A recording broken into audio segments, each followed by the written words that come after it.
On the wings of aspiration, man rises from earth to heaven, from ignorance to knowledge, from the underdarkness to the upper light. Without it, he remains a groveling animal, earthly, sensual, unenlightened, and uninspired. Aspiration is the longing for heavenly things, for righteousness, compassion, purity, love, as distinguished from desire, which is the longing for earthly things, for selfish possessions, personal dominance, low pleasures, and sensual gratifications. As a bird deprived of its wings cannot soar, so a man without aspiration cannot rise above his surroundings and become a master of his animal inclinations.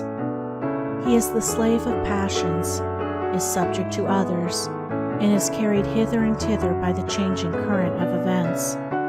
For one to begin to aspire means that he is dissatisfied with his low status and is aiming at a higher condition.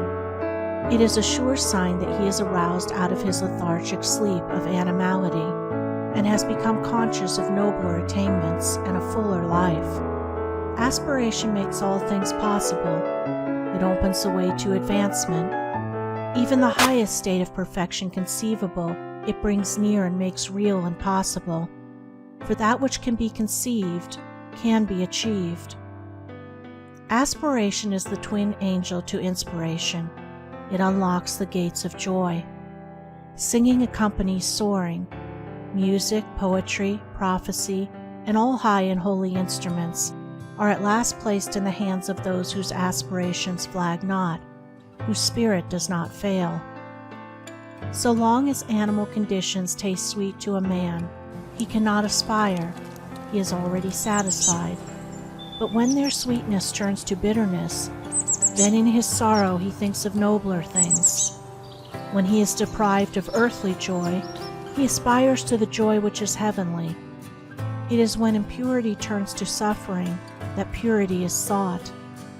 Truly, aspiration rises, phoenix-like, from the dead ashes of repentance, but on its powerful pinions, man can reach the heaven of heavens. The man of aspiration has entered the way which ends in peace, and surely he will reach that end if he neither stays nor turns back, if he constantly renews his mind with glimpses of the heavenly vision. He will reach the heavenly state. Man attains to the measure that he aspires. His longing is to be the gauge of what he can be. To fix the mind is to foreordain the achievement. As a man can experience and know all low things, so he can experience and know all high things. As he has become human, so he can become divine. The turning of the mind in high and divine directions is the sole and needful task. What is impurity but the impure thoughts of the thinker? What is purity but the pure thoughts of the thinker? One man does not do the thinking of another. Each man is pure or impure of himself alone. If a man thinks, it is through others or circumstances or heredity that I am impure, how can he hope to overcome his errors? Such a thought will check all holy aspirations and will bind him to the slavery of passion. When a man fully perceives that his errors and impurities are his own, that they are generated and fostered by himself, that he alone is responsible for them, then he will aspire to overcome them. The way of attainment will be opened up to him, and he will see from where and to what destination he is traveling. The man of passion sees no straight path before him, and behind him all is fog and gloom. He seizes the pleasure of the moment, and does not strive for understanding or think of wisdom. His way is confused, turbulent, and troubled, and his heart is far from peace.